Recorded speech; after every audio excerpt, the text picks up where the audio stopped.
पद्य का हिंदी का आपका दूसरा चैप्टर है क्लास 10th का। ठीक है, इसमें सबसे पहले किसकी बात करते हैं हम? तुलसीदास की। अब देखो, कुछ कुछ संत इतने महान हुए कि उनके नाम के बाद में क्या लग गया? दास लग गया। कबीरदास, तुलसीदास, सूरदास।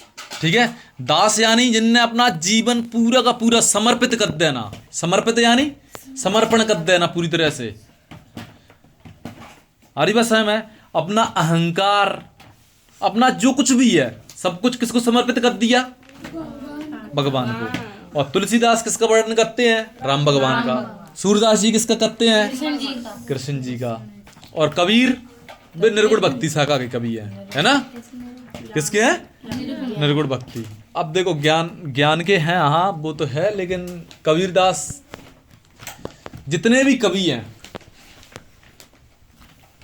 सब में फेवरेट कवि मेरा कबीरदास है। वीडियो चालू नहीं करी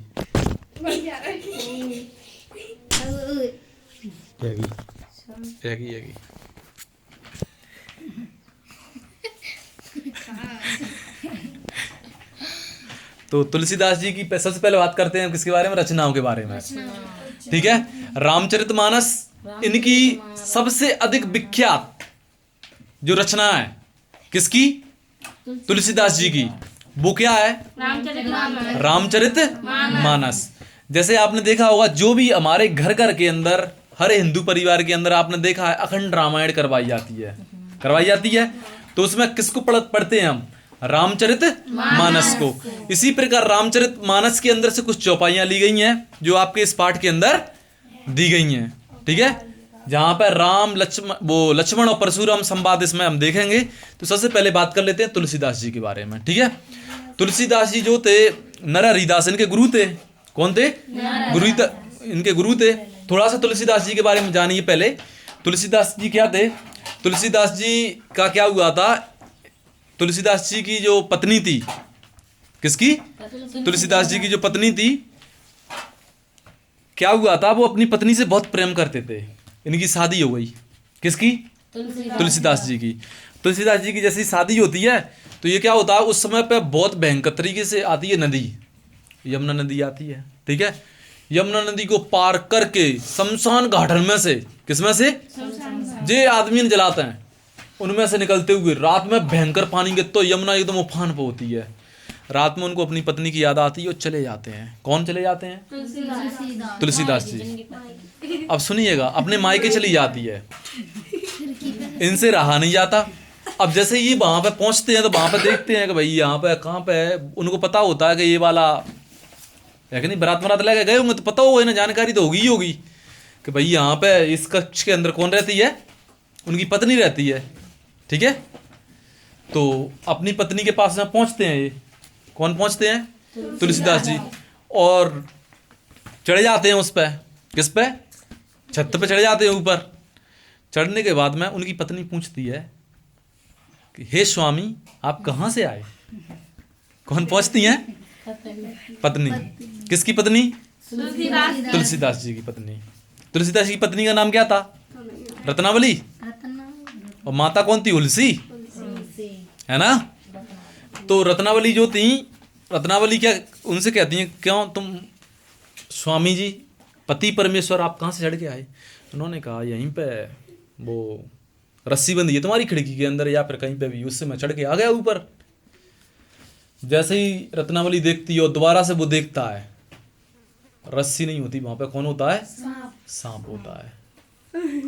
सांप को पकड़कर वो चढ़ के चले जाते, उन्हें पता भी नहीं चलता। तभी उनकी पत्नी होती है ना, किसकी? तुलसीदास जी की। उनकी पत्नी उनसे कहती है कि तुम जितना मुझसे प्रेम करते हो, जितना मुझसे इस हाड़मास के पुतले से करते हो, मैं जी मेरे अंदर क्या रखा है, मैं सिर्फ हाड़मास की हूं, उतना कहीं अगर तुम अपने प्रभु से, हाँ, तो आपका उद्धार ही हो जाए। तभी वहीं से तुलसीदास जी की पत्नी नहीं रह जाती, वो उनकी गुरु बन जाती है। कौन? उनकी पत्नी। किसकी पत्नी? तुलसीदास जी की पत्नी गुरु बन जाती है और वहीं से उसके पैर में छू के स्वामी नर हरिदास के पास पहुंचते हैं और फिर उसके बाद उनकी ज्ञान वगैरह स्टार्ट होता है। इस प्रकार से तुलसीदास जी का। तो यहाँ पे हम थोड़ा सा चैप्टर पे आते हुए, और भी तुलसीदास जी के बारे में तो बहुत लंबी चौड़ी कहानी है, ठीक है। और बहुत ही फेमस प्रसिद्ध कवियों में से तुलसीदास जी हैं, ठीक है। Do not lose your patience बच्चों, अपने धैर्य को बनाए रखें।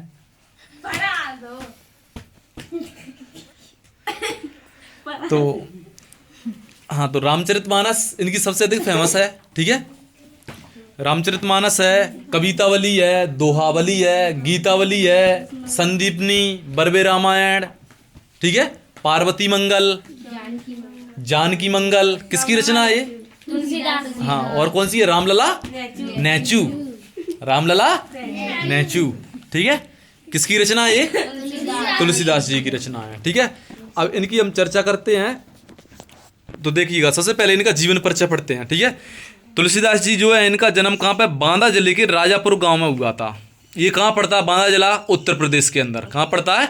उत्तर प्रदेश में। कब हुआ था? 1532 में, ठीक है। और इनका जन्म स्थान कुछ विद्वान कहाँ पे मानते हैं?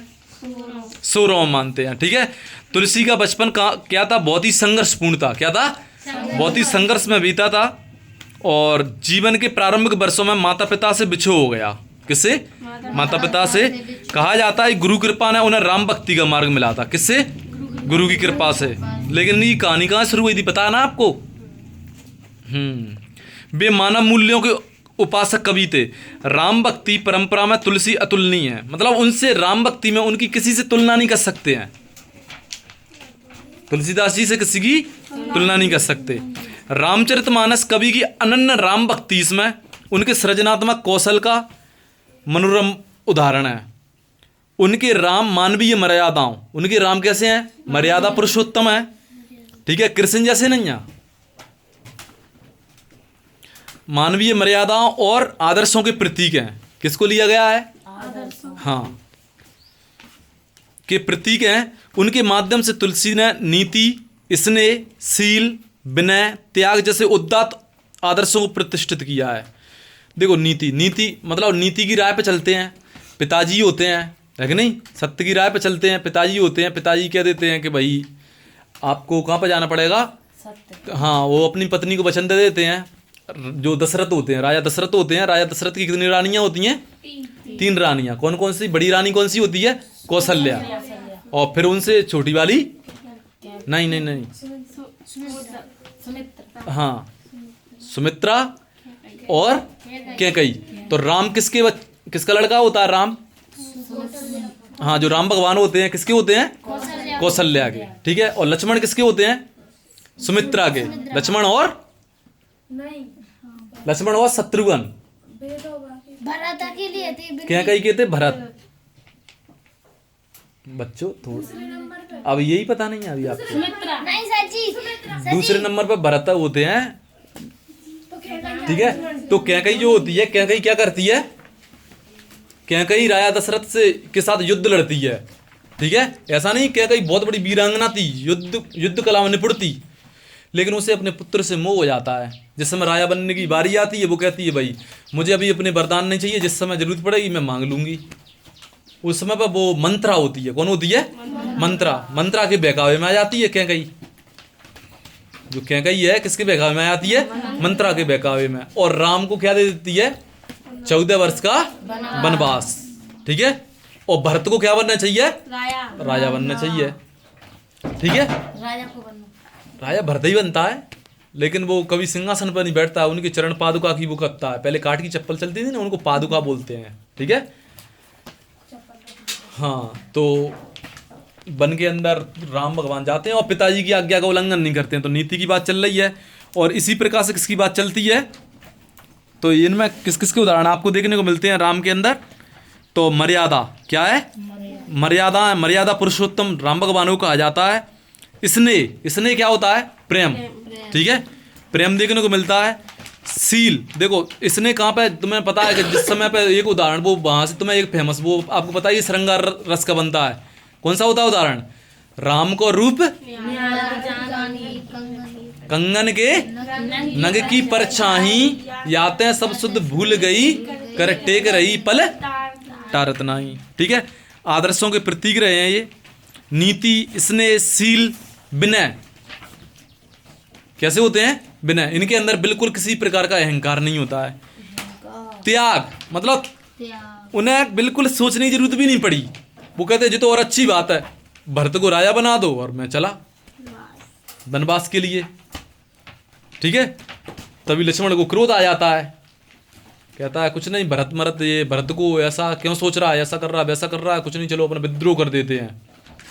तभी राम भगवान उससे कहते हैं, जो है ना, कि पिता की आज्ञा का पालन करना ही मेरा प्रथम धर्म है। ठीक है, चाहे पिता कैसा भी हो, वनवास दे दे, जो कर दे वो कर दे। तो रामचरितमानस है, उदात्त आदर्शों को प्रतिष्ठित किया है यहाँ पर। ठीक है, रामचरितमानस उत्तरी भारत की जनता में बहुत लोकप्रिय है। कौन? रामचरितमानस। ठीक है, और उत्तरी भारत में जनता को लोकप्रिय है। मानस के अलावा कवितावली है, गीतावली है, दोहावली और कृष्ण गीतावली, विनय पत्रिका आदि इनकी प्रमुख रचनाएं। अब देखिएगा ध्यान से, तुलसीदास जी की मुख्य भाषा होती है अवधी, लेकिन अवधी के साथ साथ ये किस भाषा का प्रयोग करते हैं? ब्रज भाषा का प्रयोग करते हैं। ठीक है, इनका समानाधिकार है। 1623 में काशी में इनका देहावसान हो गया। ठीक है, 1623 में, याद रखना आसान आपको। तुलसी ने रामचरितमानस की रचना अवधी में, विनय पत्रिका कवितावली की रचना ब्रज भाषा में की है। ठीक है, रामचरितमानस मैंने आपको बताया था कौन सी है, अवधी में रचना की है इसकी। विनय पत्रिका और कवितावली किस में की है? ब्रज भाषा में की है। उस समय प्रचलित सभी काव्य रूपों में तुलसी की रचनाओं में देखे जा सकते हैं। ठीक है, काव्य क्या होता है? रसात्मकम वाक्यम काव्यम, अर्थात काव्य कहलाते हैं। काव्य कितने प्रकार के? कौन कौन से? श्रव्य काव्य और दृश्य काव्य। श्रव्य काव्य कौन सा? जो इसे सुना जा सकता है, वो कौन सा काव्य है? श्रव्य काव्य। दृश्य काव्य कौन सा? जिसे देखा जा सकता है। इसी में क्या आता है? महाकाव्य, खंड काव्य आते हैं। एक होता है क्या? प्रबंध काव्य। प्रबंध काव्य का मतलब क्या होता है? एक ऐसी रचना जो कथा और छंद सूत्रों की तारतम्यता में अच्छी तरह बंधी हो। ठीक है, जो किसमें? छंदों और कथा सूत्रों में अच्छी तरह बंधी हो, और जिसमें एक कथा प्रमुख रूप से होती है और उसकी पुष्टि करने के लिए क्या होती है? कई अंतर कथाएं होती हैं। क्या कहलाती है? प्रबंध। प्रबंध का मतलब होता है अच्छी तरह से क्या किया जाए? प्रबंध किया जाए। ठीक है, समझ में आ गई? प्रबंध मतलब अच्छी तरह से बंधी हुई रचना, उसे क्या कहते हैं हम? प्रबंध काव्य। प्रबंध काव्य कितने भेद? दो। कौन कौन से? महाकाव्य और खंड काव्य। महाकाव्य कौन सा होता है? जिसमें किसी महान व्यक्ति के संपूर्ण जीवन का चरित्र चित्रण होता है, बचपन से लेकर कब तक? मृत्यु तक, मरण तक। उसे क्या कहते हैं हम? महाकाव्य कहेंगे। और खंड काव्य में किसी एक खंड को ले लिया जाए, जैसे रामचरितमानस के अंदर कितने खंड हैं? 8 खंड है ना। उनमें से क्या क्या? सुंदरकांड हुआ, अयोध्या कांड, लंका कांड, सुंदरकांड, उत्तराकांड है कि नहीं, अरण्य कांड। ठीक है, और उसी में से पंचवटी रचना वगैरह बनती हैं। ठीक है, पंचवटी किसकी है? किसकी रचना है पंचवटी? मैथिली शरण गुप्त की। ठीक है, तो तुलसी ने रामचरितमानस की रचना अवधी में और विनय पत्रिका कवितावली की रचना ब्रज भाषा में की है। और महाकाव्य देख लिया हमने, किसको देख लिया? खंड काव्य को देख लिया। ठीक है, इसके बाद में हम चर्चा करते हैं किसकी? रामचरितमानस। अब देखिएगा ध्यान से, यहाँ पे हम चर्चा करने जा रहे हैं किसकी? लक्ष्मण परशुराम और लक्ष्मण परशुराम संवाद।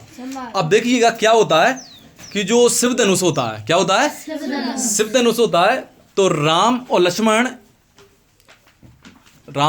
क्या होते हैं? उनके साथ में पहुंच जाते हैं, ऋषि के साथ में पहुंच जाते हैं। कहाँ पहुंच जाते हैं? जो राजा जनक का दरबार होता है वहां पे। उन्होंने कहा जो भी व्यक्ति इस शिव धनुष को तोड़ेगा, किसको तोड़ेगा? शिव धनुष को, उसी से मैं अपनी किसका? पुत्री का विवाह कर दूंगा। ठीक है, तो उस समय पे क्या होता है? सभी राजा होते हैं। क्या? कौन होते हैं? सभी राजा होते हैं, अलग अलग देशों, अलग अलग राज्य से, अलग अलग देशों से राजा वहां पर पधारे होते हैं और वो क्या कर रहे होते हैं, धनुष को उठाते हैं। किसी से धनुष नहीं उठता है। तभी राजा जनक कहता है ये पृथ्वी वीरों से खाली हो गई है क्या? क्या हो गई है? वीरों से खाली हो गई है क्या? इस धरती पर कोई, हाँ, कोई वीर नहीं है क्या? तभी वहां पर लक्ष्मण को गुस्सा आ जाती है। लक्ष्मण और राम वहां पर बैठे होते हैं, ठीक है। यदि अब कौन, किसको क्रोध आ जाता है? लक्ष्मण को। लक्ष्मण को क्रोध आता है और लक्ष्मण क्या कहते हैं? लक्ष्मण को क्रोध आने के बाद लक्ष्मण क्या कहते हैं? जहां पर रघुवंशियों में से कोई एक भी बैठा हो, किसमें से? रघुवंशियों में से कोई एक भी बैठा हो, वहां पर ऐसी कायरता भरी बातें नहीं करना चाहिए। महाराज जनक आपको सोच लेना चाहिए। तो तभी कौन, लक्ष्मण क्या कहते हैं? ये धनुष क्या, क्या ये धनुष क्या? यदि आप कहें तो इस पूरे ब्रह्मांड को, इस पृथ्वी को किस पे? अपनी हथेली पे उठा के मैं गेंद की तरह उछाल के फेंक दूं। कौन कहता है? लक्ष्मण कहता है। किससे? जनक से, ठीक है। ऐसी बातें सुनने के बाद में अब क्या होता है, राम भगवान धनुष को तोड़ देते हैं, ठीक है। राम भगवान धनुष को तोड़ देते हैं और जैसे सीता का स्वयंवर होता है, माला वगैरह डालने को होते हैं, जैसे ही बरमाला वगैरह डलती है, उसी समय पे कौन आ जाता है वहां पे? परशुराम जी आ जाते हैं। तपस्या कर रहे होते हैं, तपस्या करते हैं, तपस्या से तभी वहां पे आ जाते हैं। कहां पे? राजा जनक के दरबार में, ठीक है। राजा जनक के दरबार में कौन आ जाते हैं? परशुराम आ जाते हैं, ठीक है।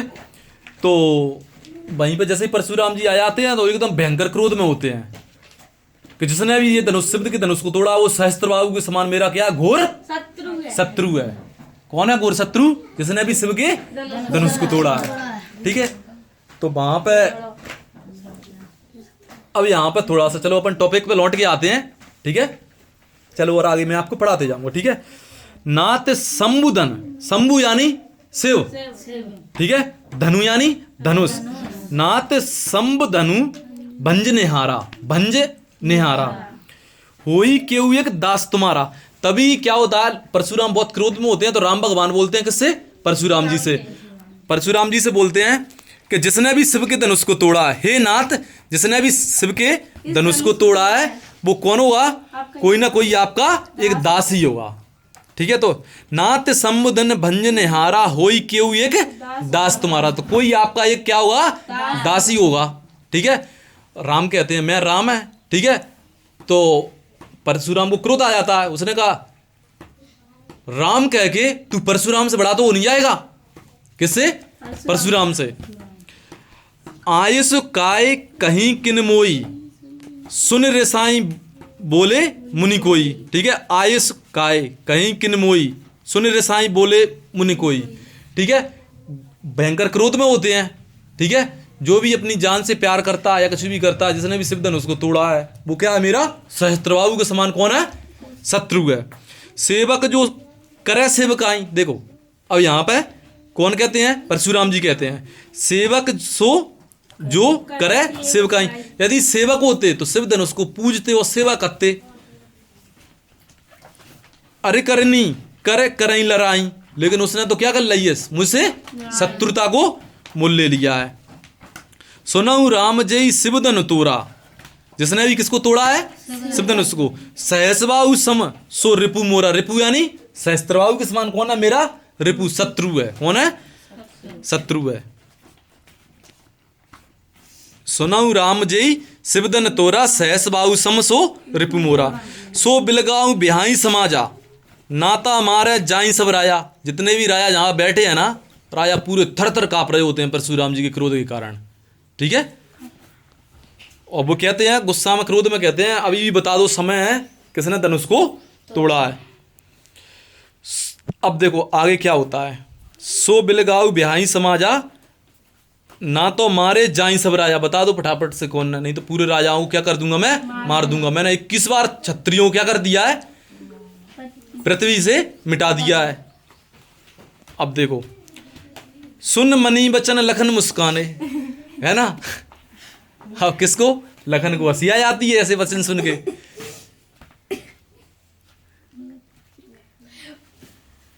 कौन मुस्काने? लखन मुस्काने, है ना। सुन मनी सुन मुनि बचन लगन मुस्काने, बोले परसु धरई अब माने, है कि नहीं। बोले तो समस्या धर के हैं, जहाँ पे आके हैं, मतलब ऐसे बात कर रहे हैं जैसे तुम मतलब जैसे फूंक दे और पार उड़ जाओ, जहाँ पे कोई बच्चा मच्चा हुए और ती बात सुन कर डर पे जाएंगे। चलो ठीक है ना, भाषा पे ऐसी हो रही है, आप ही कहा ना वैसी है ना, खड़ी बोली सी है, बुंदेलखंडी सी तो हो जाती है। बहु तनई तोरी लड़काई, अब वो किससे कहते हैं, परशुराम से। ये बचपन में अपन ने ऐसी धनुष मनुष है ना, ये तमाम तोड़े हैं, है कि नहीं। वो टाइम पे तो कोई ये गुस्सा नहीं आई। कबऊ ना असरिस कीने गुसाई, हे गुसाई तब तो तुम्हें क्रोध नहीं आया, ना किसी को गुस्सा आई, और जब बूढ़ो सो जीर्ण धनुष इसको तोड़ दिया तुम इस पे गुस्सा हो रहे हो। गुसाई ये धनु पर ममता के ही तेतु, और बूढ़े धनुष पे कई की ममता आ रही है, कई को लाड़ प्यार आ रहा हो जा पे, है कि नहीं। सुन रसाई के भ्रगुल केतु, अब किसको, परशुराम जी को भयंकर क्रोध आ जाता है और वो कहते हैं गुस्सा में, रे निरप बालक, हे राजा के पुत्र, कालवश बोलत तोई न संवार, है कि नहीं। धनुई सम त्रिपुरादनि विदित सकल संसार, कौन कहते हैं, परशुराम जी। क्या कहते हैं, रे निरप बालक कालवश बोलत तोई न संवार, मतलब लगता है कि तुझे तेरा काल ही ना, हाँ काल बुला रहा हुआ है। अब देखो फिर से, लखन कहा असी अमरे जाना, है कि नहीं। लखन कहा असी अमरे जाना, सुनऊ देव सब धनुष समाना। तुम क्या बात करते हो, महिला ने तो सब धनुष एक समान है, हमारे लिए सभी धनुष क्या है, एक समान है। इनमें से कोई धनुष शिव का हो या कैसा हो, कैसा भी धनुष हो, हमारे लाने तो हम क्षत्रिय हैं। कौन है, क्षत्रिय। हमारा काम क्या है, धनुषों को तोड़ना, युद्ध करना, तो ये हमारा काम ही है, ठीक है। काचती लाभ जून धनु तोड़ है, अब जाए का फायदा घाट हो जाओ, एक धनुष तोड़ दा तो। देखा राम नयन के बोर है, देखा राम नयन के बोर है। अब जो राम है कौन है, भैया ने, रघुबर ने इसको छिया लगाया और ये जीर्ण धनुष था, टूट गया। छुअत टूट रघुपत ना दोष, इसमें रघुपत का क्या दोष है, उन्होंने छिया लगाया और ये टूट गया। मुनि बिन काज करई कतरोसु, तुम इस पर किस बात को गुस्सा हो रहे हो। बोले चितय परसु की ओरा, है कि नहीं। बोले चितय परसु की ओरा, परशुराम किसको उठाते हैं, अबे फरसा है, जो फरसा होता है ना, परसु को उठाते हैं वो, ठीक है, फरसा को उठाते हैं। बोले चितय परसु की ओरा, रे सट सुने सुबाऊ ना मोरा। क्या बोले, रे सट सुने सुबाऊ न मेरा। बालक बोल बदो नहीं तोई, केवल मुनि जड़ जानई मोई। बाल ब्रह्मचारी अति क्रोधी, कोई विश्व बदित क्षत्रिय कुलद्रोही। रे बालक तू मुझे जानता नहीं है, मैं क्षत्रिय कुल नाशक 21 बार से धरती को क्या कर चुका हूं, क्षत्रियों से खाली कर चुका हूं। सहसबाऊ भुज छेद निहारा, परस बिलोक महीप कुमारा, है कि नहीं।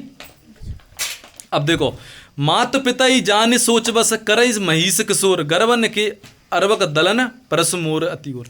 देखो इसका अर्थ मैं आपको और डिटेल से करूंगा, ठीक है। अभी तो क्या है, मैंने आपको बस ऐसे ही पढ़ा दिया है, स्टार्ट कर दिया बस, ठीक है। दोबारा से मैं इसके अर्थ फिर से करवाऊंगा।